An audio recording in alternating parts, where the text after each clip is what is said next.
Peut-on pardonner l'impardonnable? Eh bien, écoutez, c'est ce que je vous invite à observer avec nous durant un entretien que je ferai avec énormément de joie avec Jean-Paul Samboutou, qui a eu son père assassiné par son meilleur ami durant le génocide contre les Tutsis. Et contre toute attente, il a choisi le pardon, et c'est un homme incroyable, à la fois profond et joyeux. Et vous savez, c'est un sujet qui me touche énormément.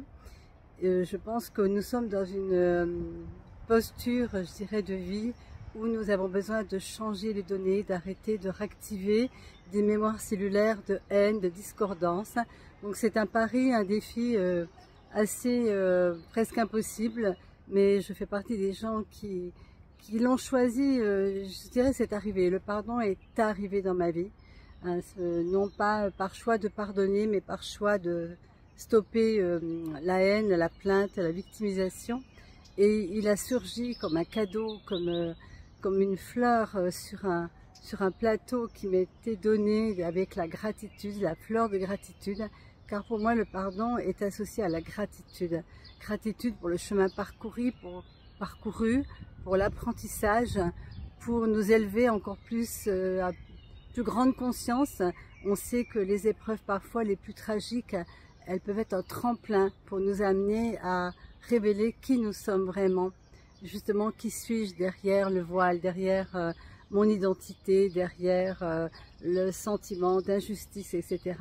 Et s'il y avait quelque chose de plus grand que ça, et souvent les épreuves nous amènent à le révéler.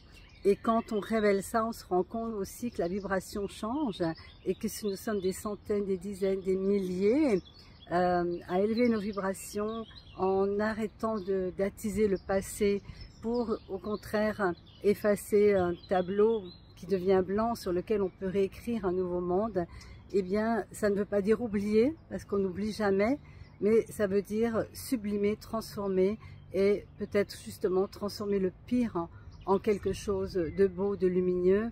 Et je reprendrai cette citation de Christiane Singer: lorsque tout a brûlé, il reste au fond du tamis un diamant incombustible.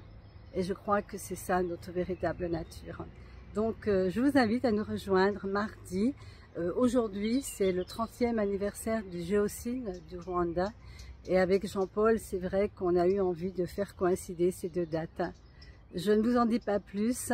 À mardi, 20 h de heure donc de Paris.